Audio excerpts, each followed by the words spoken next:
Morning guys, Mark Ferrasci, ProTech Dog Training. It's about 7:35 or maybe even 40 by now.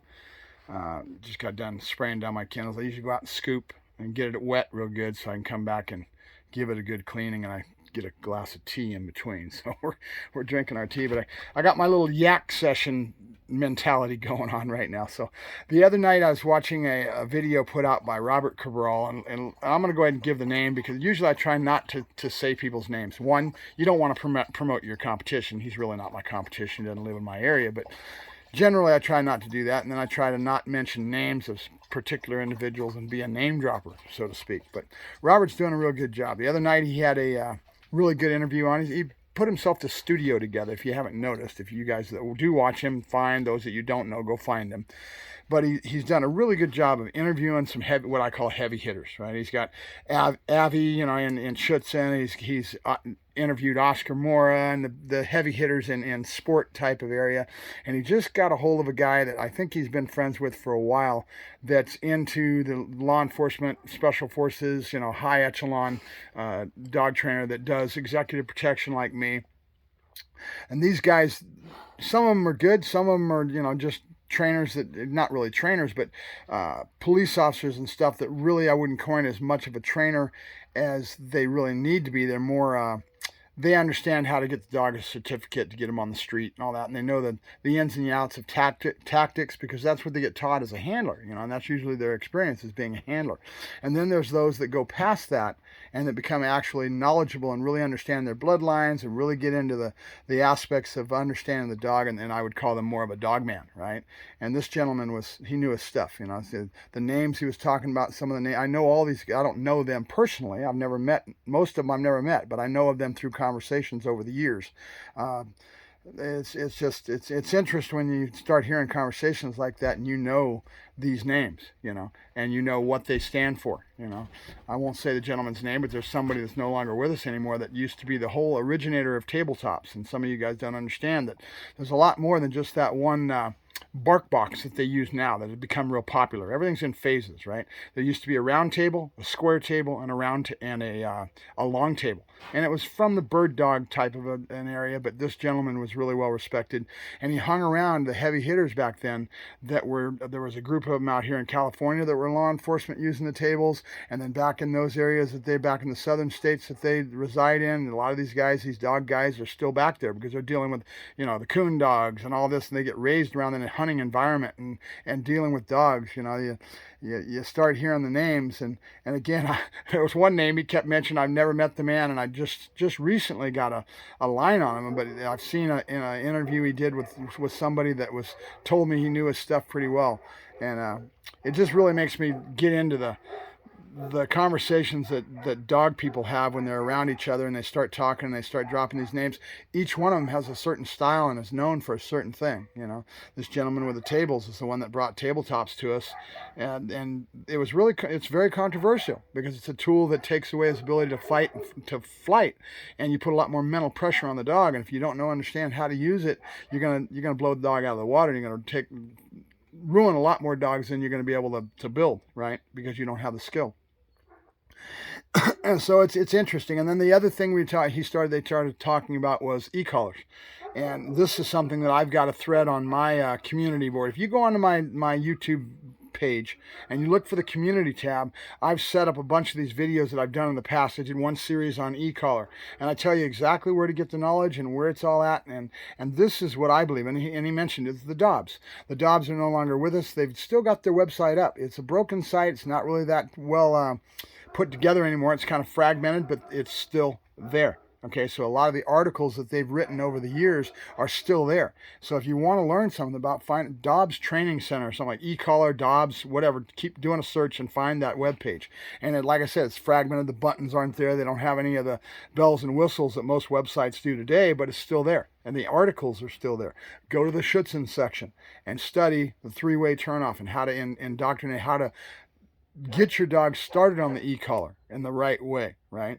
And he was mentioning it. He didn't say it the way that I'll say it, but he mentioned it as that he uses it as a finishing tool. So do I. Okay, I don't believe in using a e-collar like some of these training firms come out right away with a young dog and they start putting an e-collar on the dog, and that's their whole program is e-collar. I don't agree with that. I don't think the dog has a nerve and that he's not sound enough, and it's just not fair to the animal when you don't have a communication baseboard that's been established with the animal. I'd much rather do all the nuts and bolts and build my communication baseboard, get the dog a lot farther along, and when he's 6, 8 months old, whatever, age-wise, that I feel he's ready for it, then I start incorporating and I start layering it in, okay?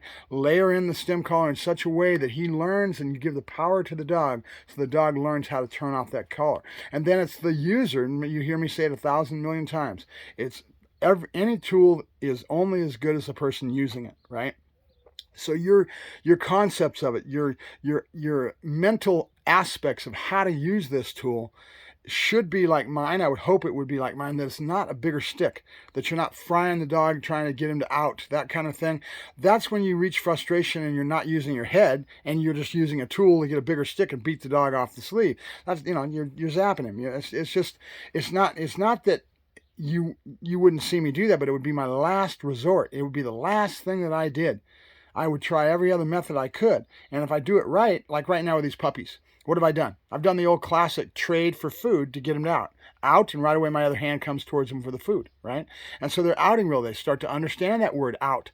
And then I will take that into my 2-ball and 2-tug. And I'll throw them one way and I'll pick them back up with that second tug right when I say out. Okay, and then I will try to probably do the old ring sport. I mean, every sport has little tricks and tools, so I might have him come back into a bite. It's going to create a really clean outing, right, and a very understandable out. In law enforcement, though, I think he alluded to this when he said it a different way, but I understood what he was trying to say. He doesn't want the dog to come back to him. He's got to stay on the suspect, and that's where they teach a dog with law enforcement to bite and hold until they can come in and contain the suspect, make sure everything's safe, and then they out the dog. Right? And so they'll do a hard out, or they might even do a break stick. I mean, these things are common in law enforcement because they need something out of that tool that's a lot different on the street. They want the dog to bite and hold, and they don't, because of liability issues. If the dog lets go and comes back in for another bite, they're going to suffer a liability issue as far as cost, right? And a lot of cities, if they get a second bite and there's a question on the dog's control and they have to go to court and have to fight that, a lot of times the city will just pay it out. And the lawyers know this. They play the game, and they know they're going to get paid out, and so they go after the law enforcement because of that reason, And then the other big thing nowadays that's totally changed is that there's cameras everywhere. So if you see somebody, and I agree with his interview, it was pretty good. He was saying that there's more chief of police and more organizations that need to stand up and defend their officers, and defend what they've got to do out there and what they've got to do. And it's important because if their boss doesn't have the balls to defend what's going on, they're going to lose their ass, and that's what's happening in today's world. But they've got to learn, and they do know that everywhere they go, there's a camera. It's being filmed, and even now they're putting cameras they've got on their chest, their body cameras are there to protect their side, so that the suspect or whoever can't sit there and say wham wham wham, they weren't fair to me or whatever. It's right there on the officer's chest. So if the officer does his job in the right way, that's his protection just as much as anything else, right? But being aware of that there's cameras everywhere. The last few years we've had a lot of instances where there's been all kinds of film online with all these people poo-pooing at backseat drivers that want to sit there and say that this was done wrong, and there has been a lot that you look at it on film and you go, man, that just doesn't look like that's right, and things happen. So there's a matter of education of the officers and how things happen. There's a little story I'll say in regards to this. There was a film, there was a little old lady, and they had the dog out on a search, and they'd cleared the area, they thought, and they didn't know this little old lady was sitting on a bus stop. Dog came around the corner and grabbed her on the knee. She was screaming and yelling. She was a little beanpole. She was, homeless, that kind of thing. And the cop freaked out. He panicked. And out. And he's trying to get his dog to go off. Well, all that's on film. Okay, so another instance was where the officer had a bite situation like that, and he freaked out, and he was yelling out. He yelled 3 or 4 times to get his dog to out, and finally the dog outed.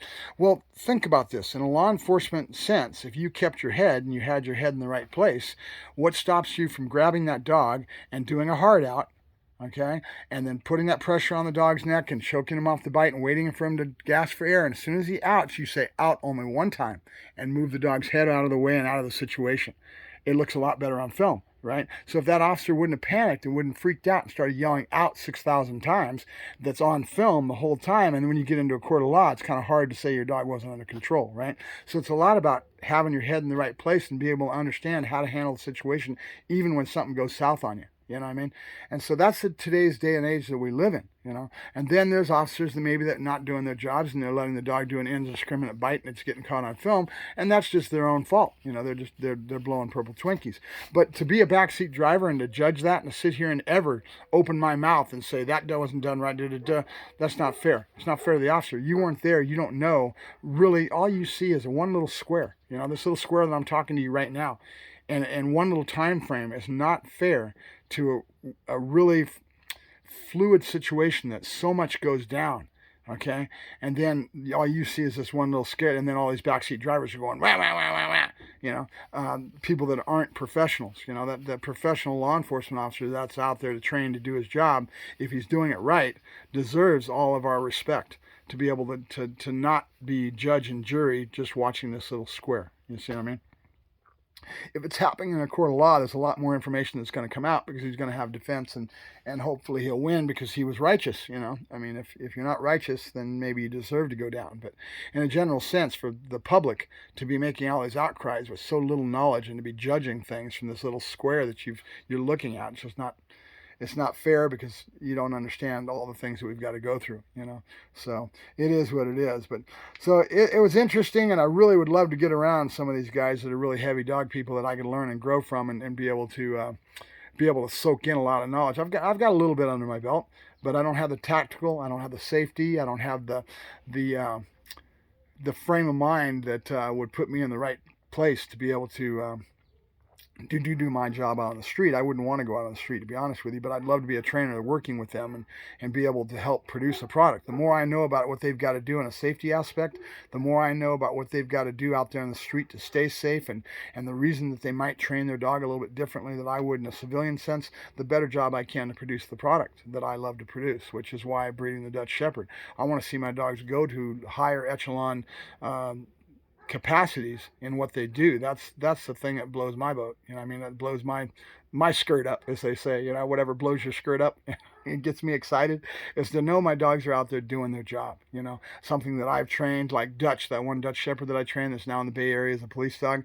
That really makes me happy. You know, because I know I built that dog from a puppy and I gave him everything I could. You know, all the confidence building I do and the agility and people, places, and things. And my whole program is based on giving a dog as much strength as he can so that he can go to the street. You know, and if that means I sell the dog to somebody that's interested in that kind of an animal and then they take him out there and they've got the connections to get him in that field of work, that line of work, all the better. You know, Diana, that little puppy I just got done working, she's with an officer in New York right now, and I'm hoping to hear some good things about what he ends up doing with her. In fact, their department just got an offering just opened for K9, and he's putting in for it. It's not going to be Diana probably that's out there. They'll do their normal import of an older dog that's been tested and bring him over and run him through the handler school and all that. But Diana's got all that potential, and I'd like to see us doing this instead of people going to Europe. You know, there's no reason that we can't produce the product and do the same thing that they're doing over in Europe and have people coming by my place to buy dogs for that same reason, right? That would be what makes me happy, right? So it's about it. End of my long yak session because I'm just sitting here killing time drinking this cup of tea. I'm not doing a very good job drinking it because I'm yakking at you. Have a good day, guys. It's Monday morning. I've got a lot of things. I got to go do laundry. I got to do a bunch of menial chores that I got to catch up on. So have a good day. I thank you very much. Mark Ferrasci, ProTech Dog Training, signing off.